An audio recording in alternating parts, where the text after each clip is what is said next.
সারা দুনিয়া ঘুরে মায়ের সমান পাবে না। সারা দুনিয়া ঘুরে মায়ের সমান পাবে না। সারা দুনিয়া ঘুরে মায়ের সমান পাবে না। সারা ছাড়া এ দুনিয়া, সারা ছাড়া এ দুনিয়া কেউ তো আপন হবে না। সারা দুনিয়া ঘুরে মায়ের সমান পাবে না। সারা দুনিয়া ঘুরে মায়ের সমান পাবে না। সারা ছাড়া এ দুনিয়া, সারা ছাড়া এ দুনিয়া কেউ তো আপন হবে না। সারা দুনিয়া ঘুরে মায়ের সমান পাবে না। সারা দুনিয়া ঘুরে মায়ের সমান পাবে না।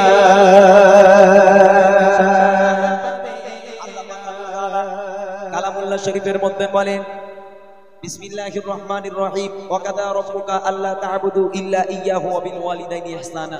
আল্লাহ পাক বলে আমার বান্দা বান্দীরা, আমি আল্লাহ পাক আল্লাহ তাআলা আমার ইবাদত বান্দেগি করার পর দ্বিতীয় নম্বর ইবাদত হলো তোর বাপ মায়ের প্রতি ইহসান করা, তোর বাপ মাকে মহব্বত করা, ভালোবাসা। আল্লাহ পাক কোরআন শরীফের মধ্যে বলেন। আর বুড়িমাতে বলেছিলাম মায়ের করা ভালোবাসা মেরে বাদ করে দেয়। এখন এই তোর মাঝখানে কি জন্য বুড়িমাটা লিখেছি শোনেন, কি জন্য বুড়িমাটা লিখেছি? যে মা 10 মাস 10 দিন গর্ভে ধারণ করে লালন পালন করেছে, বড় করেছে, এখান থেকে বাড়ি যাব, এক ছাদের তলায় ঘুমাবে আমার স্ত্রী আমার মা। এখন কি দরজা নক করি, প্রথমে কেউ ঘুমাবে আমার স্ত্রী, বউ উঠবে না মা উঠবে? সবাই বলবেন মা। কেন? বউও ঘুমাচ্ছে মাও ঘুমাচ্ছে। তবে মা ঘুমের মধ্যে স্বপ্ন দেখছে ছেলেটা গেল অত দূর, ছেলেটা কখনো বাড়ি আসবে তার ঠিক নেই, এত রাত হচ্ছে কেন, রাস্তায় কোনো বিপদ হলো কিনা, কিছু খাওয়া টাওয়া হলো কিনা, মা এই স্বপ্ন দেখে। আর বউ স্বপ্ন দেখে সামনে 21শে ফেব্রুয়ারি ভাষা দিবস, আহা বেড়াতে যেতে হবে একটু, বুঝলেন? স্বামীকে বলে গেছে এই দেখো আজকে শনিবার, আর শনিবার আজকে পেমেন্ট পাওয়ার কথা, খবরদার যদি পেমেন্ট পাও হাতছাড়া করবে না, টুক করলে আসবে, কাল একটু শপিংয়ে যাবো, কাল রবিবার আছে, সানডে আছে, কাল একটু শপিংয়ে যাবো। এখন বউর ওই চিন্তা যে পেমেন্ট পেলো কিনা। বাড়িতে এলো ছেলে, দরজা নক করলো, মা উঠলো, উঠে জিজ্ঞাসা করছে বাবা লেট হলো কেন? মা রাস্তায় জ্যাম ছিল। বাবা খাওয়া হয়েছে? না মা খাবো। যাবো হাত মুখ দিয়ে খেয়ে শুয়ে পড়ো। রাস্তায় জ্যাম ছিল, বাবা খাওয়া হয়েছে? না মা খাবো। লেট হলো কেন? খেয়েছো কিনা ওসব বাগানি দেবো। মাল পেয়েছো? মাল পেয়েছো? বলে দেশ, বলে তা চাই মোটামুটি কাল কথা হয়েছিল মনে আছে, কাল রবিবার, কাল একটু শপিং যাবো বলিস। বলে আরে ঘরে চ, বলে ঘরে যাওয়ার দরকার নেই, মালটাকে দাও, ঘরে যাওয়ার দরকার। হতভাগা, হতভাগা স্ত্রী, তোমার স্বামীটা রাত্রে খাওয়া হলো কিনা, তোমার স্বামীটা রাস্তায় আসতে গিয়ে বিপদ হলো কিনা, এই চিন্তা তোমার নেই। তুমি কাল শপিং এ যাবে, পেমেন্টের চিন্তা তোমার হয়ে গেছে। সেই জন্য বলে বিনা স্বার্থে ভালোবাসতে পারে একমাত্র তোমার মা। পৃথিবীর বুকে মা ছাড়া এইরকম ভালোবাসা আর কেউ বাঁচতে পারবে না। তোমার স্ত্রীও যতই তোমাকে ভালোবাসুক না কেন, তোমার মায়ের মতো কেউ ভালোবাসতে পারবে না। তাই তো আল্লাহ পাক মায়ের পায়ের তলায় জান্নাত রেখেছে। তাই কবে লিখে দেখেন, বিনা স্বার্থে ভালোবাসা থাকে সদা চাই মনে, সুখে দুঃখে মুসিবতে আগলে রাখে মা প্রতিক্ষণে।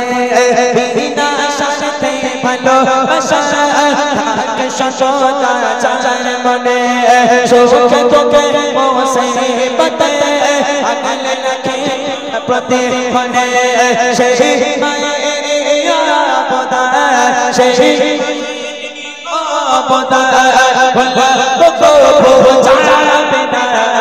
সারা দুনিয়া ঘুরে মায়ের সমান পাবে না।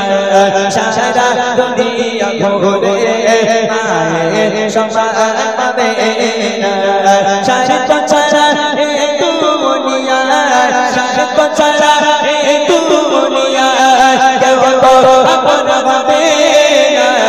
সারা দুনিয়া ঘুরে মায়ের সমান পাবে না। সারা দুনিয়া ঘুরে মায়ের সমান পাবে না। এইবার এখান থেকে হচ্ছে বুড়িমা শুরু, এখান থেকে বুড়িমাটা শুরু হচ্ছে। কেন শুরু হচ্ছে? এই শীতের রাতের বেলা কোনো মা যদি সন্তান জন্ম দেয়, এই শীতের রাতের বেলা সেই মা রাতের বেলা তার কোলের উপর পায়খানা করলো, পেশাব করলো, সেই গর্ভধারিণী মা সেই সন্তানকে বকাঝকা করে কিন্তু আলাদা করে শুতে দেবে, যা দূর হয়ে যায়। ঠান্ডার সময় আমার কোলে দিয়ে পায়খানা করলি, পেশাব করলি, কে কাচবে এখন, কে ধোবে? এই কথা কিন্তু মা বলে না। মা সুন্দর করে পরিষ্কার করে বাচ্চাকে ঘুম পাড়িয়ে ওই মা শীতের রাতের বেলা গোসল করে নিজেকে পাক পবিত্র করার জন্য। সেই বাপ মা বুড়ি হয়ে গেল, ওই বাপ মা বুড়ি হয়ে গেল, হাঁটতে পারে না, চলতে পারে না, এক পা নড়তে পারে না।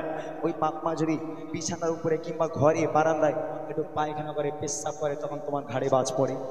হ্যাঁ, হে হতভাগা মুসলমান, তুমি তোমার বাপ মাকে চিনতে পারলে না। তুমি তোমার বাপ মায়ের কোলে পায়খানা করলে, মা ভাত খাচ্ছে, পায়খানা করে দিলে, ভাতে পায়খানা পড়লো, মা আর ভাত খেলো না, ওইভাবেই মা শুকিয়ে রইলো, না খেয়ে তোমাকে খাইয়েছে। মা নিচেই শুয়ে ঠান্ডার সময় তোমাকে খাটের উপর শুইয়েছে, এটাই তো বাপ মা। আর সেই বাপ মা যখন একটুখানি পায়খানা করে ফেলে, তখন তোমার ঘাড়ে বাজ পড়ে। ও বাপ মারে ঘরে রাখা যাবে না, নোংরা করে। তাই কি করে, একটা তেরপোল টাঙিয়ে উঠানের দিকে একটা ঘরের বিচুলি দিয়ে চাল করে ওর মধ্যে একটা তক্তপোষ দিয়ে ওখানে বুড়ো বুড়ি পচে মরুক, বাঁচছে কি মরছে ও দেখা দরকার নেই। এখন কি করে শপিং এ যাবো এই চিন্তা। আহা, আল্লাহ পাক বলে ওয়াকাদা রাব্বুকা আল্লা তা'বুদু ইল্লা ইয়্যাহু ওয়া বিল ওয়ালিদাইনি ইহসানা। এ আমার বান্দা বান্দীরা, আমি আল্লাহ আমার ইবাদত বন্দেগী করার পর দ্বিতীয় নম্বর ইবাদত হলো তোর বাপ মায়ের প্রতি ইহসান করা, বাপ মাকে ভক্তি করা, মহব্বত করা। সেই বাপ মায়ের পায়ের তলায় তোর জান্নাত। যদি বাপ মার জান্নাত না নিতে পারিস, আমি আল্লাহ আমার জান্নাতের আশা কখনোই করিস না। তাই আল্লাহ পাক আম্মা জানের পায়ের তলায় জান্নাত রেখেছে। কবি লিখছে, হাজার দুঃখ যন্ত্রণাতে হয় না গেলাম কোনো রাতে, একটি রাতে ঘুম আসে না, বসে থাকি মা বাগানতে। হাজার দুঃখ যন্ত্রণাতে হয় না গেলাম কোনো রাতে, একটি রাতে ঘুম আসে না, বসে থাকি মা বাগানতে।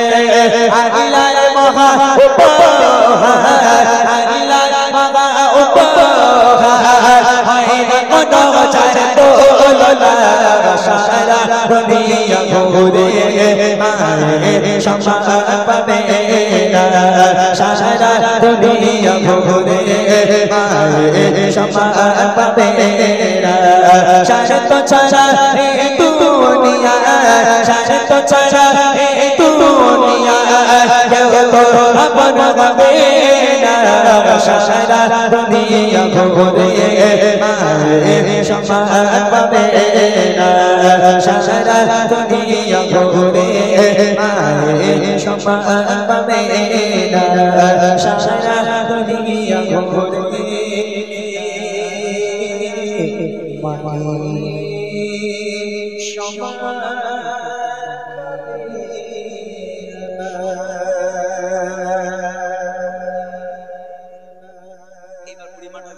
কেউ ওটা করবেন না, রাত অনেকটা হয়ে গেছে, 11টা পর্যন্ত।